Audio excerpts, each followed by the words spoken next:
The end. All was white and silent. Minutes ticked by. Eventually, Winston managed to open his eyes, and a great buzzing and ringing sounded in his ears.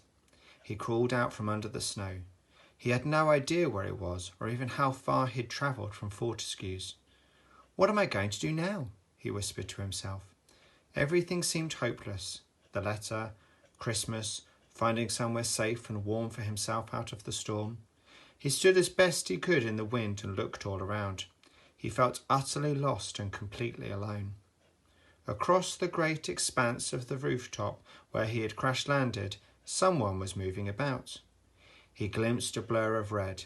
He realised that this could be his only hope of getting down from this roof to safety. The snow whirled, and the figure disappeared into the whiteness. Where did they go? Winston wondered. He was so tired and achy now that he could barely stand. The figure in red swam into view. Winston looked again, trying to make out who it was. He gasped. It couldn't be. "Wait!" cried Winston. "Wait!" But his squeaks were snatched away by the wind. He'd have to give chase, he thought. So he pitter-pattered across the roof as fast as his tiny feet could carry him, waving the envelope above his head. The snow was coming thick and fast. The wind was howling, and everything was white and confusing. It was like being in a snow globe that was being madly shaken about. "Wait!" Winston squeaked again. He couldn't walk another step. A blast of wind knocked him over, and he landed on top of the envelope with a bump.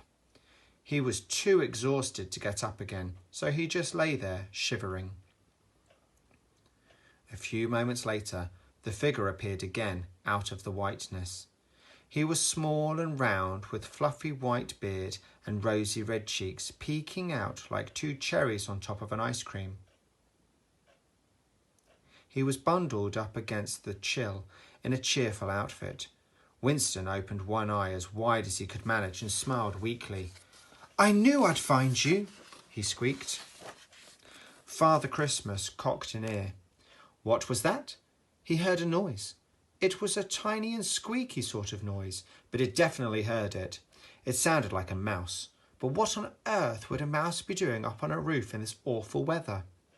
He looked around him and spotted what looked like the broken remains of a toy plane sticking out of a snowdrift.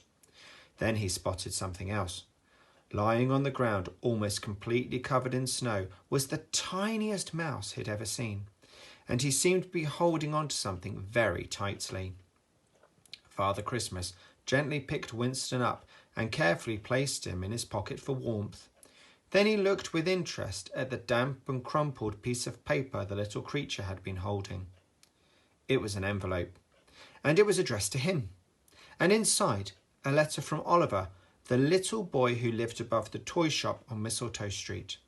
Father Christmas scratched his head for a moment.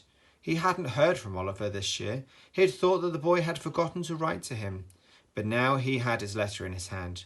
Had it got lost in the post? Could that tiny little creature have been trying to deliver it?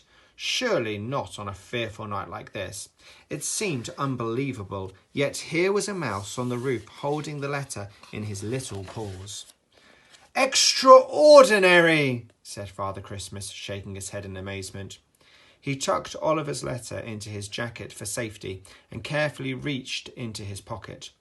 Winston had found a spare glove in there and had curled up inside to keep warm, so Father Christmas picked him up, glove and all, and looked at him. "And what about you?" he said quietly as he stroked Winston's head. "What would a brave little thing like you wish for at Christmas?" Winston didn't say anything. He was fast asleep. He just snuggled deeper into his warm makeshift sleeping bag and snored loudly. "I see," said Father Christmas, and his eyes twinkled magically. He looked up at the sky. The wind had stopped howling and the blizzard had calmed, so the snow was once again falling lazily on the city. "I think I've got one extra little delivery to make before morning," he said, and he put Winston carefully back in his pocket, climbed into his sleigh, and, with a flick of the reins, took off over the rooftops and up into the sky.